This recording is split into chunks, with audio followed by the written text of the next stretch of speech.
Good morning, everybody, and welcome to your RE lesson for Friday, the 5th of March.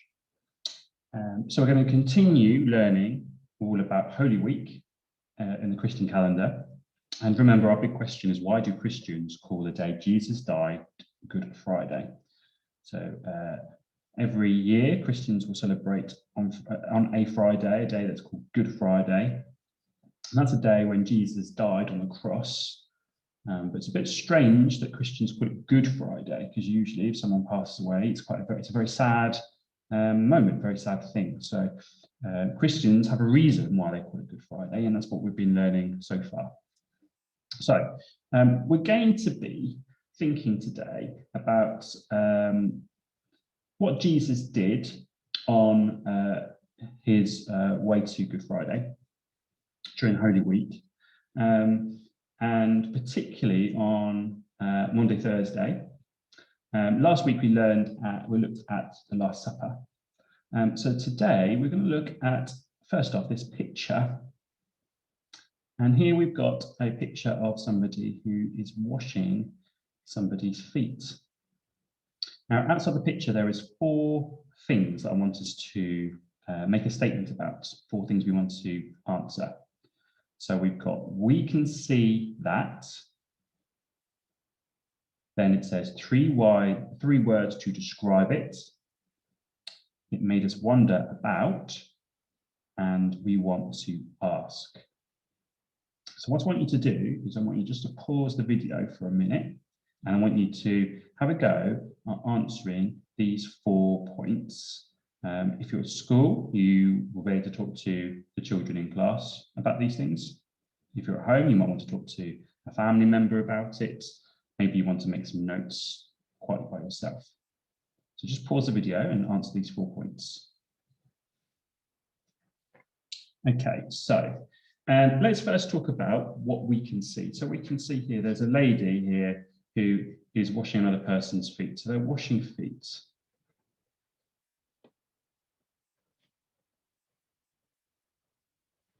You can see down here, they've got a bowl of some soapy water, they've got a cloth, and they're washing. Pay attention to what is on the ground, because on the ground you can sort of see it's not inside, it looks like it's outside, because you can sort of see a sort of sandy ground, and that's important. So it's sort of sandy, or I should say maybe dirty floor. Okay, and then 3 words to describe it. Well, if I think about 3 words to describe it, I think it's quite helpful. Maybe you thought it was a very kind act. Maybe you thought it was a caring act. Maybe you had a different word to describe what's going on. And then here it says, it made us wonder about. Now, whenever I see a picture like this, I always think of the question word, why? Why are they washing somebody else's feet? It's not something that you see very often these days. If you or I wash ourselves, we would either do it in the shower usually or in the bath, and we would wash our own feet if we wanted to. So why is somebody else washing another person's feet? And we want to ask, have you got a question about it? So again, it could be linked like, why? Why is it happening? You could also want to ask a different question as well that I haven't thought about. Okay, so we're just going to move on, and we're going to learn about what this has to do with Monday, Thursday. I'm just going to quickly remove my... Okay. So why are people washing feet? So in the Bible, in the book of John, which you remember is one of the Gospels of the Bible, it explains why Jesus was washing his disciples' feet. So we're looking at John chapter 13, and it's verses 4 to 17. So listen carefully, and remember, whenever we talk about these sorts of things, you are more than welcome to make notes as we go along, to maybe write down your ideas. Remember, because this is a video, you could pause this if you want to slow down the video and you'd like to read it yourself. So during the meal, I remember this is the Last Supper meal. So during the meal, Jesus stood up and took off his outer clothing. Taking a towel, he wrapped it around his waist. Then he poured water into a bowl and began to wash the followers' feet. And the followers, remember, are his disciples. Okay, so if you ever see the word followers, he's talking about Jesus' disciples. He dried them with a towel that was wrapped around him. Jesus came to Simon Peter, but Peter said to Jesus, "Lord, are you going to wash my feet?" Jesus answered, "You don't understand what I'm doing now, but you will understand later." Peter said, "No, you will never wash my feet." Now I'm just going to pause, and I want you to think about, why do you think Peter, why does he not want Jesus to wash his feet?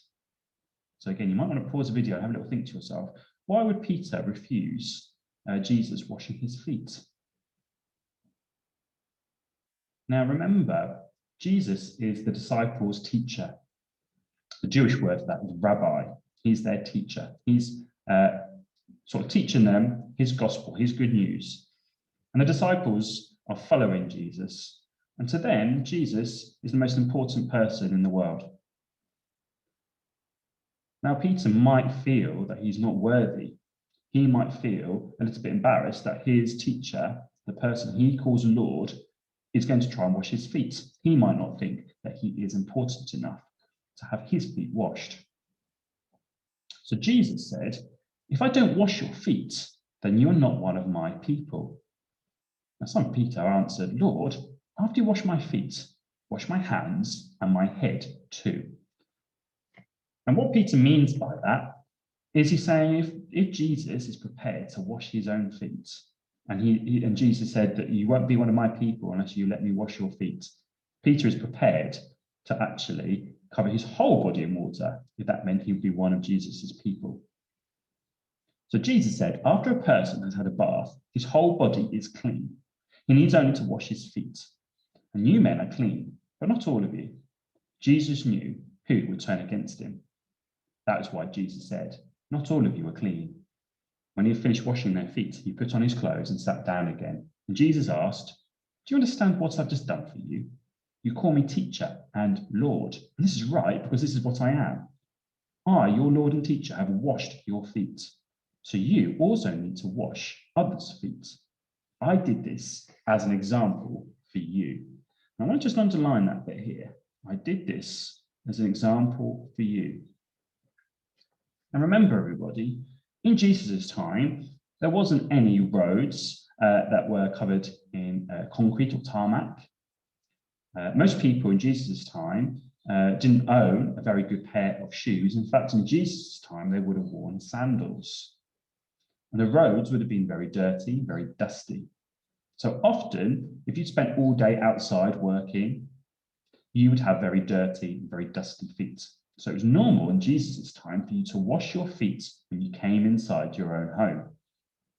And that's because you didn't want to bring the dirt inside. And it certainly wasn't very hygienic if you had lots and lots of dirt brought from outside inside. Now, if you were an important person, you might have servants do it for you. Now, imagine if you were washing somebody else's feet. Okay, you probably think it's probably not the nicest of things to do in the world, is it? Jesus was prepared to do it for his followers, and he was prepared to be humble.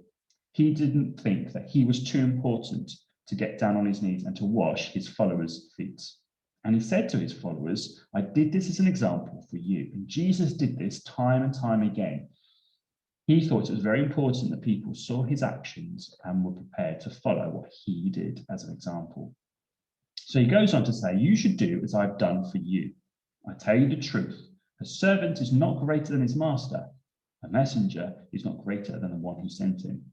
If you know these things, you will be happy if you do them." So there's two questions here that I want us to think about answering today. The first one, the blue one, is what does Jesus washing the disciples' feet teach Christians? So what does it mean that Jesus was washing Christians' feet? So again, you might want to pause the video and you might want to make a list of your own ideas for each question. And then we'll go through it together. Okay, so what does it mean? Why did it do it? So the first thing I wanted to think about that we talked about before was Jesus washing other people's feet, or his disciples' feet. It was making an example to them. Making an example. It's teaching his disciples how they should treat others as well.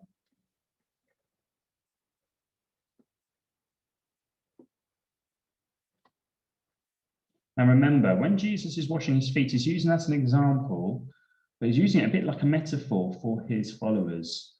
He's saying he would like Christians to go and help other people, serve other people. It doesn't mean he wants everybody, all the Christians of the world, to go around washing everybody's feet. That's a lovely act of kindness. But he means go out and become a servant, help other people. So be a servant. Be a servant. Serve other people.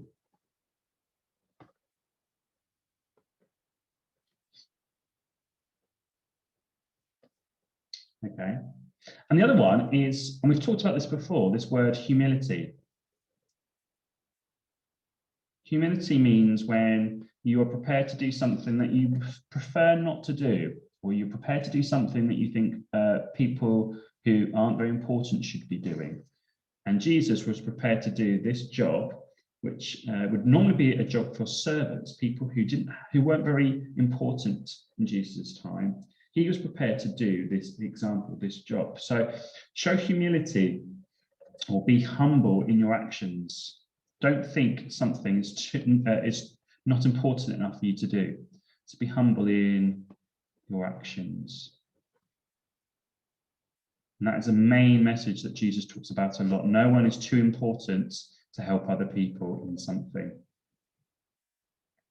Now, remember, Jesus was doing this during the Last Supper. So Jesus was doing lots of things in this Last Supper because he wanted his disciples to remember him. And Jesus knew this was his last opportunity before he was going to be captured.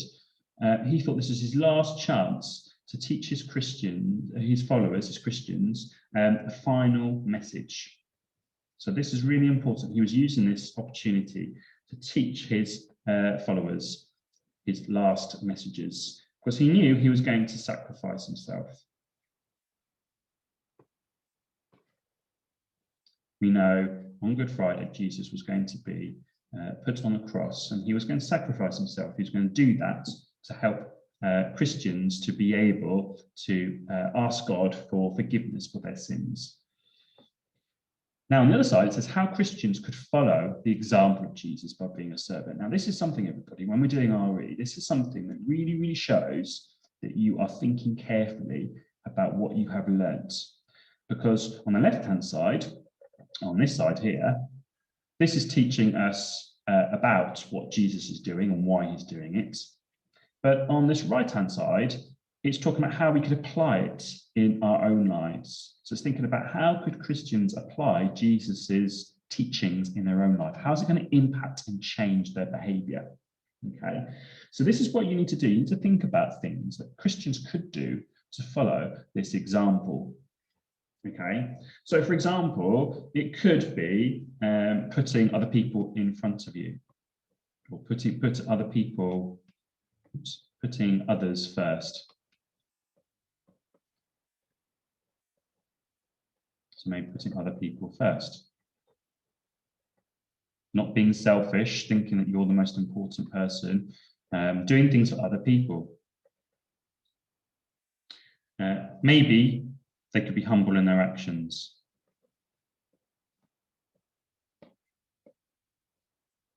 So they think, what could I do to help serve other people? And can I do it without having to show off about it, or without thinking I'm too important to do it?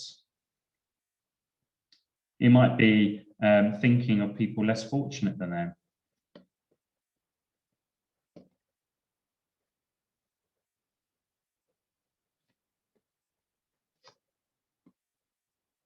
So it might be thinking what they got, and that could be food, that could be money, that could be time. Time is often an important thing. We talk about giving time to other people, being prepared to listen to other people. So thinking of people less fortunate and trying to help them in whatever way it is. And remember, helping doesn't always mean giving money to charity. It doesn't always mean giving food to help homeless people or people who are vulnerable. Helping people comes in all different shapes and sizes. Helping people could be something as simple as just being able to give 5 minutes of your day to listen to somebody else's needs. Okay, it might be including them. So it could be including other people in your friendship group. So including others could be another sign that you're serving other people. Okay, you might be including somebody who you don't really get on with too much, but you want to make sure that they aren't left out of a group and you want to include them. That's a very Christian act. So those are just a few examples. This one on the right-hand side, you might be able to think of much more than I've done here as well. Okay, but remember, this is the really important one. This allows us to think about how we could apply it in our own lives, how Christians could apply it to their life.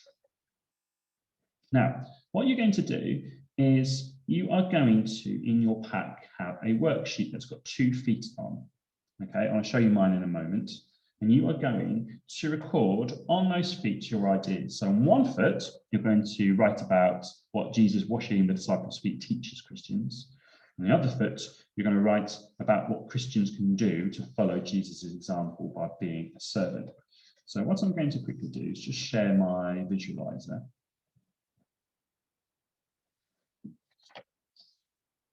So this is the example sheet that you have. And you are going to write on there your ideas that we were talking about a moment ago. Okay, so just a very quick example. Now, obviously, we haven't put any lines on this template for you. So you can put your writing on there however you want to, but do try to make sure you're taking your time and making it as neat as you possibly can. Okay, I'm going to do 2 examples here. Okay, what I don't want to see, I'm obviously writing handwriting pen, but you'll be writing in pencil. What I don't want to see is people writing in huge letters trying to fill in the foot. So what I don't want to see is, I'm going to put a cross here to show you what I don't want to see, is people doing this. Jesus washes feet to serve other people. So I don't want to see that. I don't want to see huge letters. And if possible, I don't really want to see any words sort of outside onto the line because it looks messy. So really think about your presentation. So I've got another one here. The top tip that you could do is, I think most of you in your lined pack have lined paper. Okay, so you can use lined paper by putting underneath your pack, underneath your sheet, sorry. So here I've got some lined paper from a book, and this is a top tip. If you're at home, you can put lined paper underneath your work, and I can faintly see underneath, a bit like a line guide, I can see underneath the lines underneath. So that's a good top tip that you could do as well. Okay, so all you're going to do is you're going to write on your foot, the first one, what does Jesus washing disciples' feet teach Christians? So I was going to do one idea just to get us going so you know what yours is going to look like. I can do a bullet point, that's okay. So I could say Jesus washing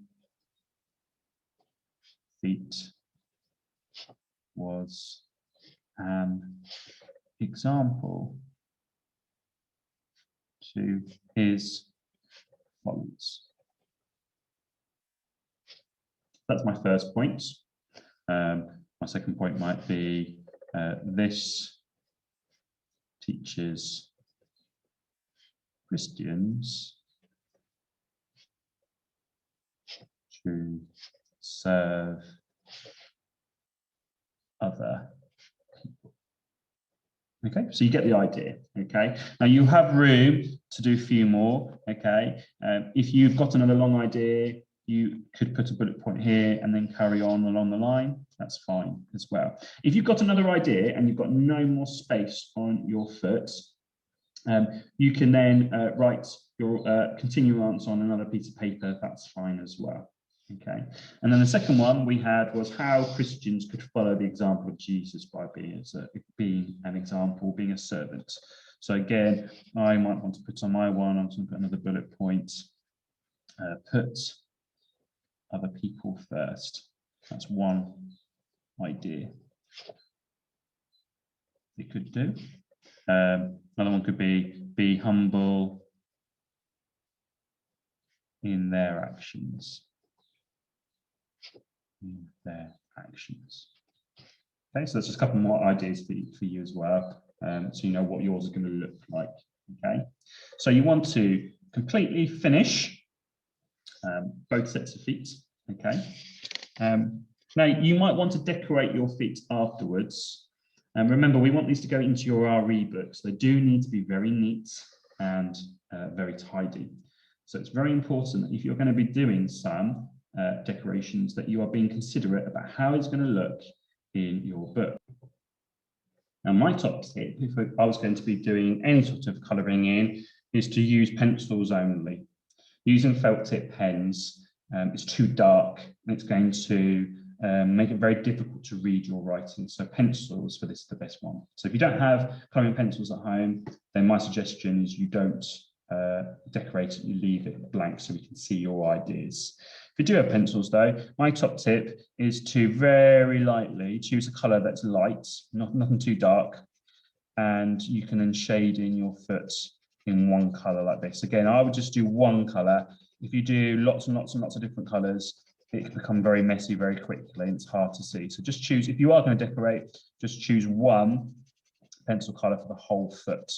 And you can see here that I'm lightly colouring in. And remember, I want this to go in my book, so I want it to be neat and tidy. So I'm going to try my best to stay within the lines. Okay, now it's even hard for you to see it on the camera because I'm doing it quite lightly. Okay, and again, if I go back to my old one that I had before, that I showed you, this is the one I said don't do. I wouldn't be doing this. I wouldn't be going out the lines. I wouldn't be doing really quick drawing strokes with the pencil so it's messy and I've got no control. I'd be doing it very small movements, taking my time, going the same direction up and down. Okay, so if you decide to do that, that's absolutely fine for you to decorate your work. But like I said to you before, if you don't want to, you don't have to. The most important thing on your work is making sure that we can see your answers nice and clear. Okay, everybody, so you're going to go away now and complete your RE activity. Please make sure, everybody, that you include your work into your blue folders. So when you return to school on Monday, we can then take out your work and we can try our best to put them into your books in school. Okay, everyone, so we'll see you this afternoon for some science. So I'll see you later on.